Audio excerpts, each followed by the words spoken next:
kuma ku yi godiya ga Allahn da ya kowa da ya sa Fadima ta zam shugabar kowa, sai ku rike ta don ta zam lazumin kowa, mai baiwar da hankali bai sani ba.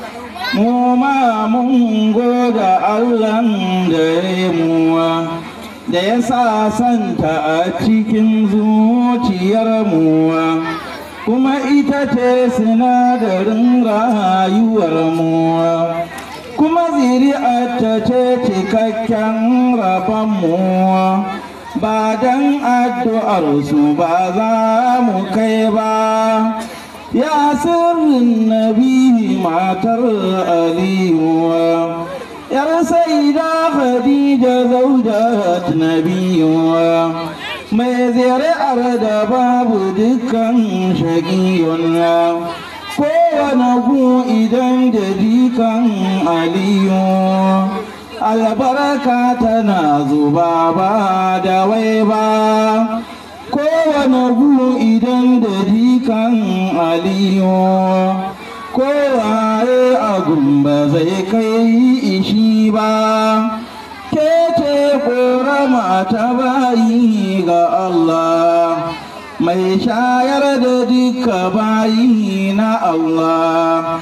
Kowa ya rike ki, ke ce wasila a wajen shugaban ma'aika na Allah.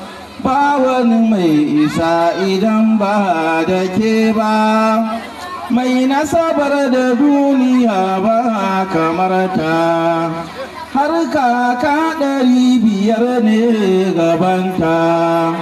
Ba shege cikin su sun rabauta, tun daga Adamu har kan tabinta.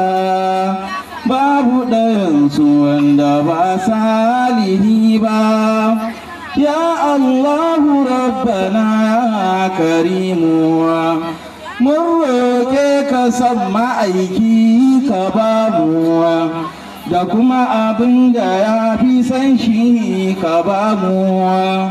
Mai ya fi so idan ba Fadima ba, wutsiyar rakumi da kasta yi nesa, gagara gasa ce a mata da nisa.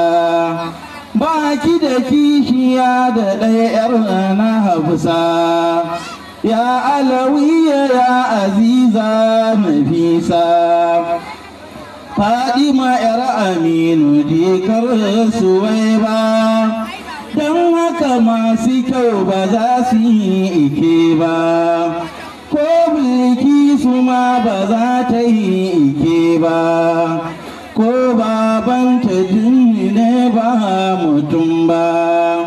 Ita Bilkisu ba mutum ce kawai ba, amma kanta bai rabin Fadima ba. Taka sannu sannu nafsu zakiya, kwanta lafiyar kilau fauziya, yar sayidin nabil khair bariya. Ya inganta ɗaura guru da ya dalaya. Assalatu wassalamu alaika ya sayyidi.